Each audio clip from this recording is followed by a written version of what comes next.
Assalamualaikum warahmatullahi wabarakatuh. Saudaraku yang dirahmati Allah Subhanahu wa taala.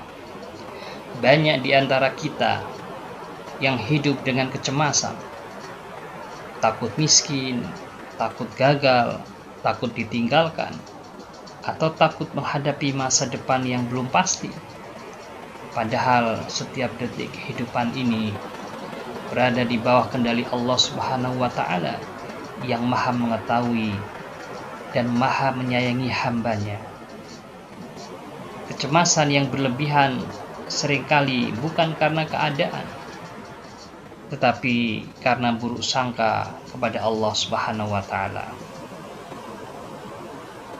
Sahabatku sekalian, penyebab kecemasan itu adalah kita berburuk sangka terhadap Allah Subhanahu wa taala, dan itu adalah bisikan syaitan.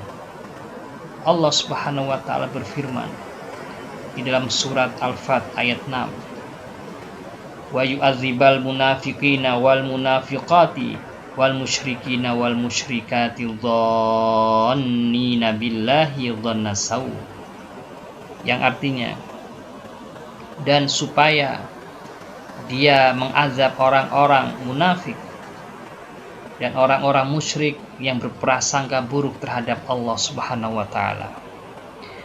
Berburuk sangka kepada Allah adalah sifat orang munafik dan musyrik. Padahal sejak kita belum mampu berbuat apapun, sejak kita masih bayi, Allah telah menjamin rezeki kita. Namun setan senantiasa menanamkan rasa takut dalam hati manusia.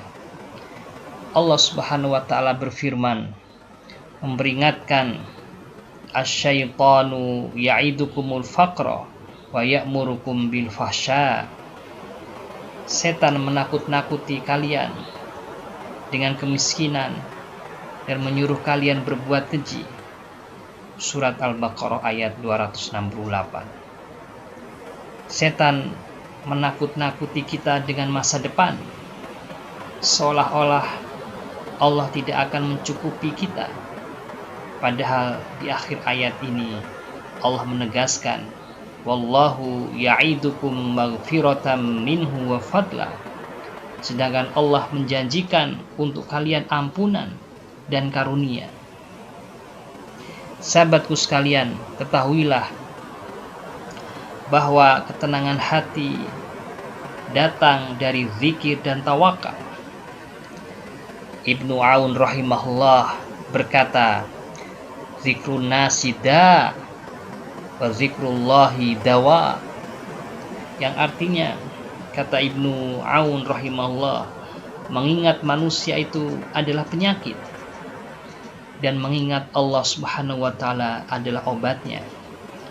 Maka obat bagi hati yang gelisah adalah zikir kepada Allah, bukan membandingkan diri dengan manusia.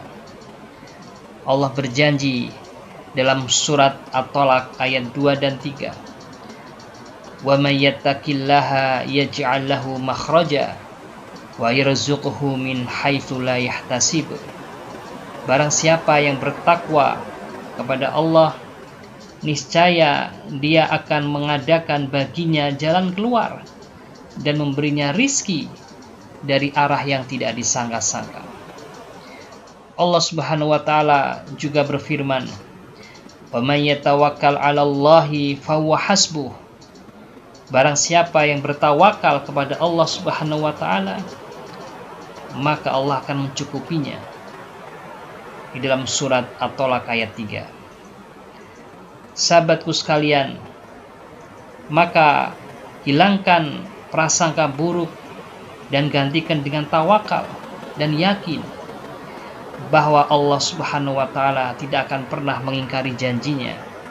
Innallaha la yukhliful mi'ad.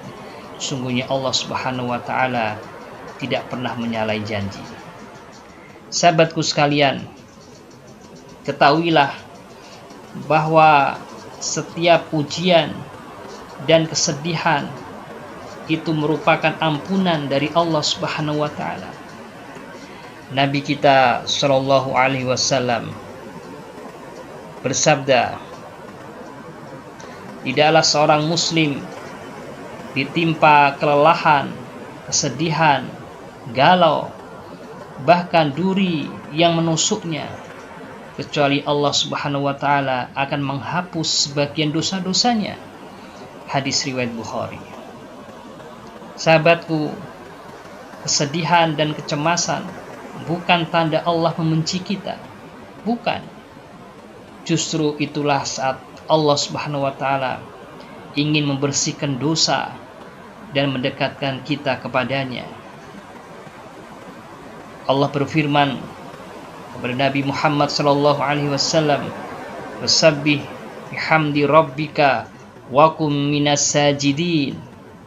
Dalam surat Al-Hijr ayat 98, yang artinya maka bertasbihlah dengan memuji Tuhanmu dan jadilah engkau termasuk orang-orang yang sujud. Ketika dadamu sempit, maka kembalilah kepada Allah Subhanahu wa taala dengan sujud dan berzikir kepada Allah Subhanahu wa taala. Doa dan zikir itu akan bisa mengusir kegelisahan. Nabi Shallallahu alaihi wasallam mengajarkan doa ini kepada kita. Mari kita amalkan, sahabatku. Allahumma inni a'udzubika minal hammi wal hazan wal ajazi wal kasal wal jubni wal bukhl wa dhala'id dain wa ghalabatir rijal. Hadis ini diriwayatkan oleh Imam Bukhari. Artinya, mari kita renungkan, ya Allah, aku berlindung kepadamu dari kesedihan dan kegundahan, dari kelemahan dan kemalasan, dari rasa takut dan kikir, dari telir hutang, dan dari tekanan manusia. Demikian pula kita juga bisa belajar dari doa Nabi Yunus alaihissalam. Ketika dalam kegelapan perut ikan, Nabi Yunus berdoa kepada Allah, La ilaha illa anta subhanaka inni kuntu minadh dhalimin. Tiada ilah yang berhak disembah selain Engkau, ya Allah. Maha suci Engkau, sesungguhnya aku termasuk orang-orang yang zalim. Doa Nabi Yunus ini ada dalam surat Al-Anbiya ayat 87. Kemudian sahabatku, Allah berfirman di dalam surat Al-Anbiya ayat 88, fastajabna lahu wa najjaynahu minal ghammi wa kadzalika nunjil mu'minin. Maka kami kabulkan doanya dan kami selamatkan dia dari kedukaan. Demikianlah kami menyelamatkan orang-orang yang beriman. Saudaraku, hidup memang tak lepas dari ujian, kesedihan, dan kecemasan. Namun bagi orang yang beriman, semua itu adalah jalan menuju ampunan dan kedekatan dengan Allah Subhanahu wa taala. Jadi jangan biarkan kecemasan menguasai hatimu. Kembalilah kepada zikir, kepada doa, dan juga kepada tawakal.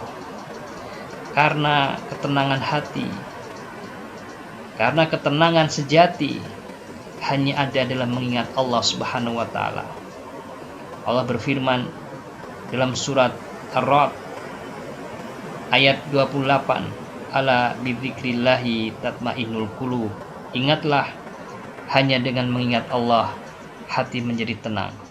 Wassalamualaikum warahmatullahi wabarakatuh.